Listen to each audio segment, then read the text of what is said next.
So you may have heard there's a new beginning Greek grammar coming out, beginning with New Testament Greek by Ben Merkel and Rob Plummer.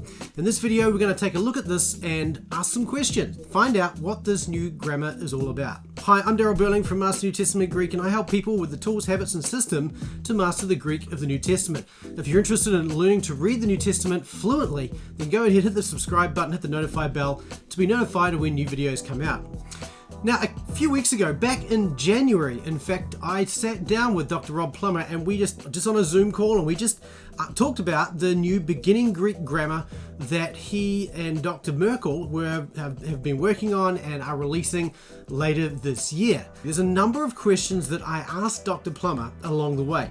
And what I want to do is just give you each question and then his answer to that question. The first question, the one that I think comes to mind very quickly for a lot of people, is why another Greek grammar? What made you write a beginning Greek grammar when there are already so many out there?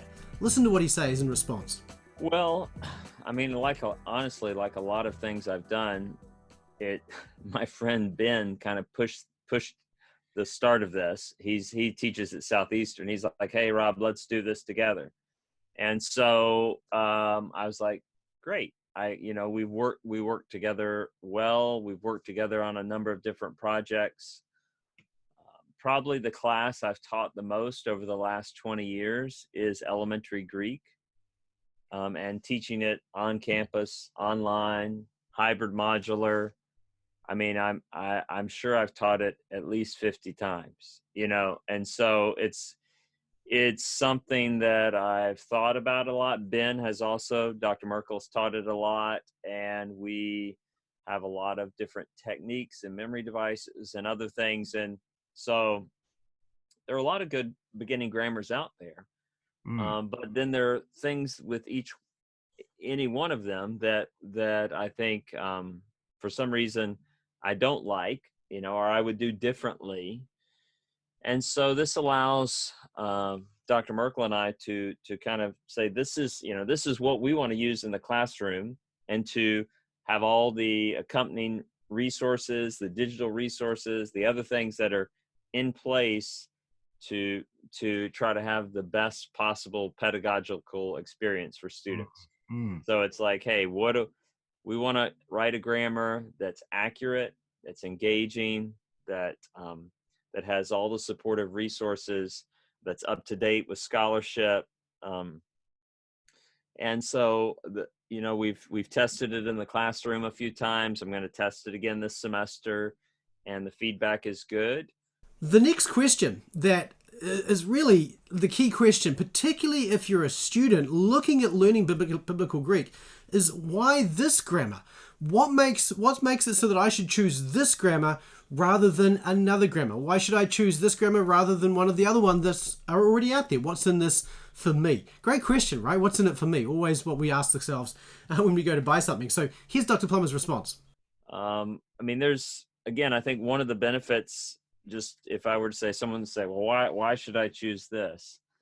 We're going to have extensive free videos with the grammar, that students can access. For example, that has me lecturing through and the kind of the daily dose style writing, screencasting for each chapter. So there's a lecture that goes over it. Also, there's a video, screencast video, reading through the vocabulary and talking about that. And then already we have, digital flashcards, PowerPoint. So there's just a lot of stuff to help shore up and make it easier to use. Yep. And then there's things like,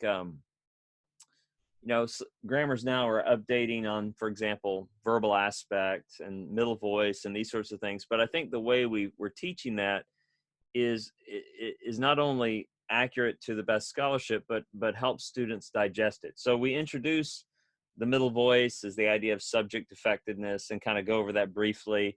But then every vocabulary list that has a middle voice verb, a verb that ends in "oh my," will have a brief explanation about, this middle voice verb fits in this meaning category, which is frequently found. And so people kind of can more gradually, organically absorb those concepts as they're learning through the book. if that makes sense. Now, there's one element of beginning Greek, and any Greek really, but particularly I think with beginning Greek, where there is maybe a little bit of a conflict between the interests of the publisher and the interests of the student. And that is around the resources you have to buy.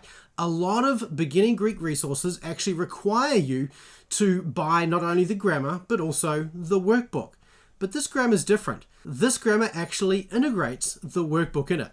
Here's what Dr. Plummer says about that. Workbook is integrated, answer key is integrated.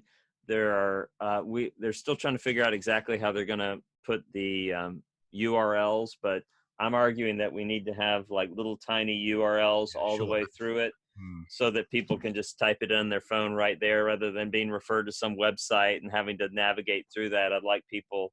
So hopefully that's going to be, we were looking at QR codes, but they were concerned that might, a lot of people don't use those, and that there's some issue of having to update them. And so probably little URLs, and that includes not just the overview lectures and the vocabulary, but all the different memory devices that we use, little stories and songs. So next to a paradigm, you can jump out to, and I have a student who's a really good musician who re-recorded these. So really high quality memory songs with the words and the paradigms, visually displayed as the song is going. So I'm really excited. I really think it's gonna help people.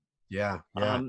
And in addition, I feel like I'm making an infomercial here, but I guess I am. You are. Yeah. In addition, we have some really up-to-date sections on questions that students often ask in beginning Greek, because Ben and I have been teaching for years, and which beginning Greek grammar should I buy?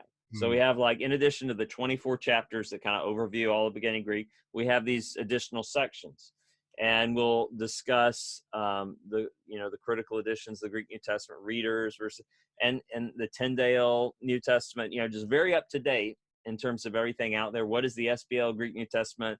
And so I just, now when students email me, which Greek New Testament should I buy? I'm like, cut and paste. Here's everything you need to know, written to a beginning student, who has these questions. And we have a similar thing. How can I know the New Testament really reliably transmits the words of the apostles? And so we have a section on text criticism. How can I see the structure of the text? We have something on diagramming. How do I do a word study? There's something about word study tools aimed, again, scholarly, but aimed at beginning students. And so I feel real excited about those. Another thing that we did in the grammar is we wrote an intro to each one that's sort of a theological teaser that looks at a concept that's going to be learned in that chapter and how it really makes a difference in reading a particular text. So each chapter begins that way. So they begin by being reminded, oh, wow, yeah, that makes me read that verse or that passage differently, or protects me from reading it wrongly, or protects me from some crazy view that someone espouses that's not really based on good scholarship.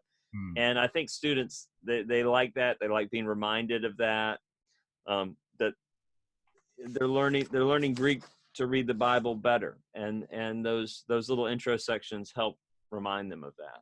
Now, another question that, this is kind of a basic question in a lot of ways, and the way grammars treat this question is not particularly different, but I wanted to ask it anyway.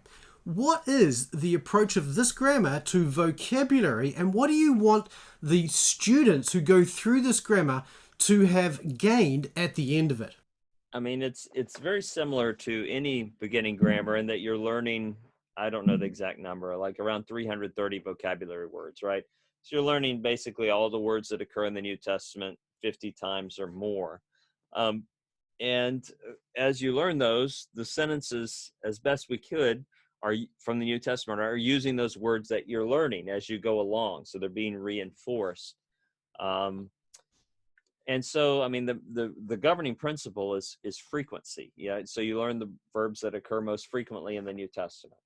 Then, I guess what you might say that could, if I were to say, how is this any different than any other grammar? Well, in the beginning part, we take some time teaching how to learn vocabulary through mnemonic type methods, through word association and cognates. So every vocabulary list where there is a cognate or derivative in English, we have provided that.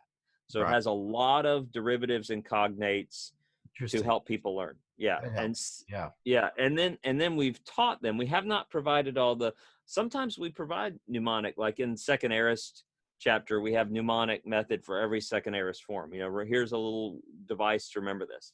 We haven't done that for all the vocabulary. Sometimes I've had very skilled students who can come up with really great silly memory devices for every word. I've thought about this semester, if I have one in one of my classes, to have them develop a resource that we could put online for free. Like here's just a bunch of for each chapter, silly mnemonic devices to help you learn all the words. Because sometimes people are like, you know, I don't know the word orology. You know, you're like, that doesn't help me learn oros at all. You're like, okay, well, let's just make up silly words stuff for all of them.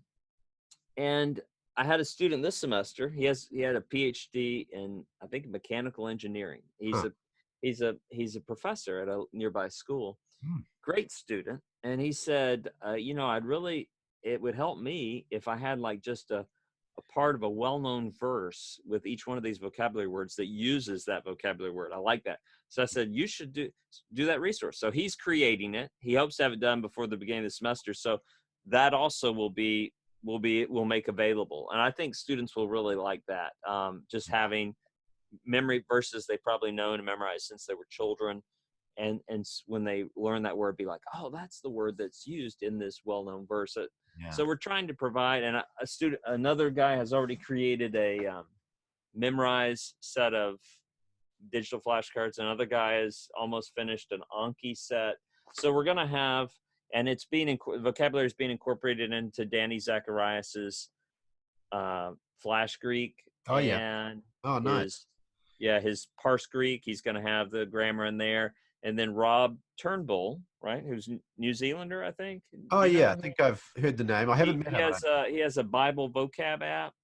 Huh. If you search for it, it's a really nice app. You can even say, just give me vocabulary from this chapter in Romans, or I want to learn. You know, it has a lot of flexibility, but he has different grammars in that. So the grammar is going to be in that for purchase vocabulary app too. So hopefully it'll just be a lot of options. So the last question then for Dr. Plummer is really, what do you want to achieve with this grammar? If you could sit down in 20 years, something like that, to look back on the investment of time and the achievement that you would like to see this grammar make in the world of New Testament Greek, what would you like to see this achieve? I really like the answer to this question. I guess what would be gratifying to me is not only people saying, like, let's say if student from another school or a teacher from another school were to come to me and say, your grammar has really helped me or helped my students to learn this material accurately, to understand it, to love it, so that they want to read. It's not just they're being required to do this, or it's one of the things in their course schedule that, you know, for that major they have to do, or seminary requires it, but they've fallen in love with the Greek New Testament and they want to read it and study it and know it and preach and teach from it their whole lives. I mean, that would be a great, wonderful. That's what I would love.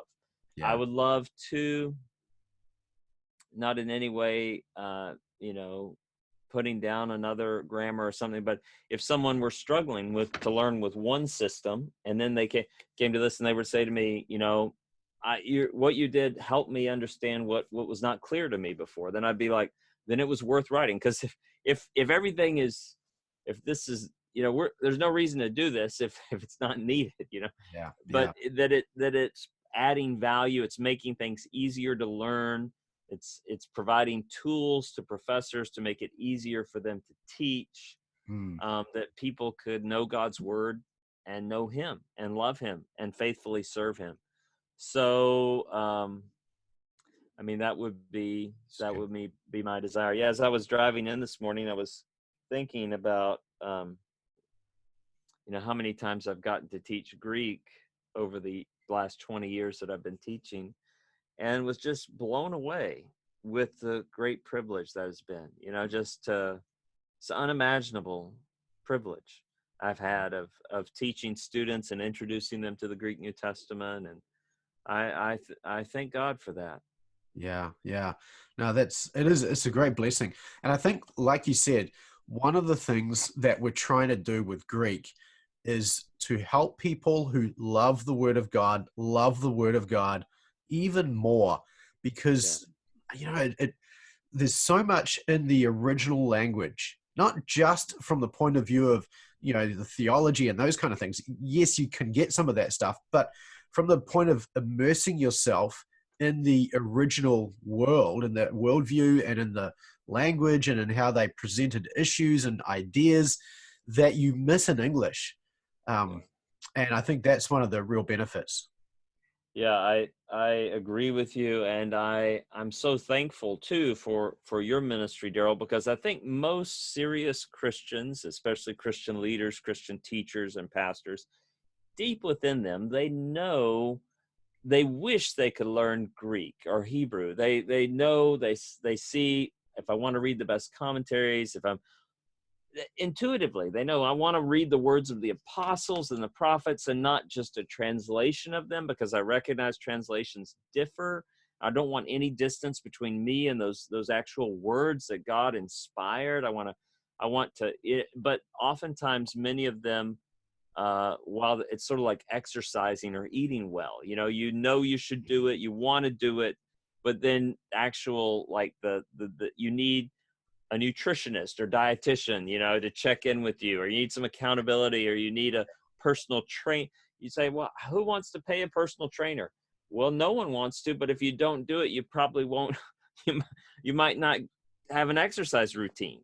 There's a reason people pay personal trainers. And so that's why you're sort of like a personal trainer for the Greek New Testament. So I'm very grateful for your ministry and just how you're helping people take those good intentions and then really following through on them.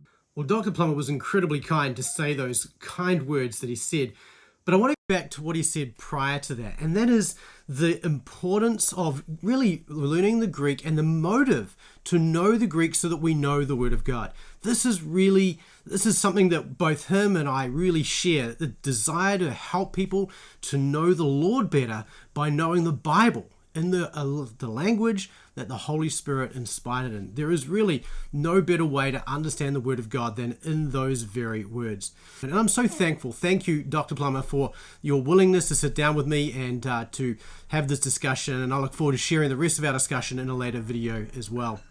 If you're interested in learning to read the Greek New Testament, then I want to encourage you to go to masterntgreek.com/roadmap and download the Roadmap to Mastery to help you to learn the path ahead to how to master the Greek of the New Testament. And if this has been beneficial to you at all in any way, then I encourage you to hit the thumbs up button and then hit the subscribe button and the notify bell. And that way, when I release the next video and the next video in this series, or the rest of my discussion with Dr. Plummer, you'll hear about that because it'll be delivered directly to your inbox. So hit the subscribe button to find out more about that. Until the next video, I encourage you to keep taking small, consistent steps to mastery of the Greek New Testament. I look forward to seeing you in the next video. See you then.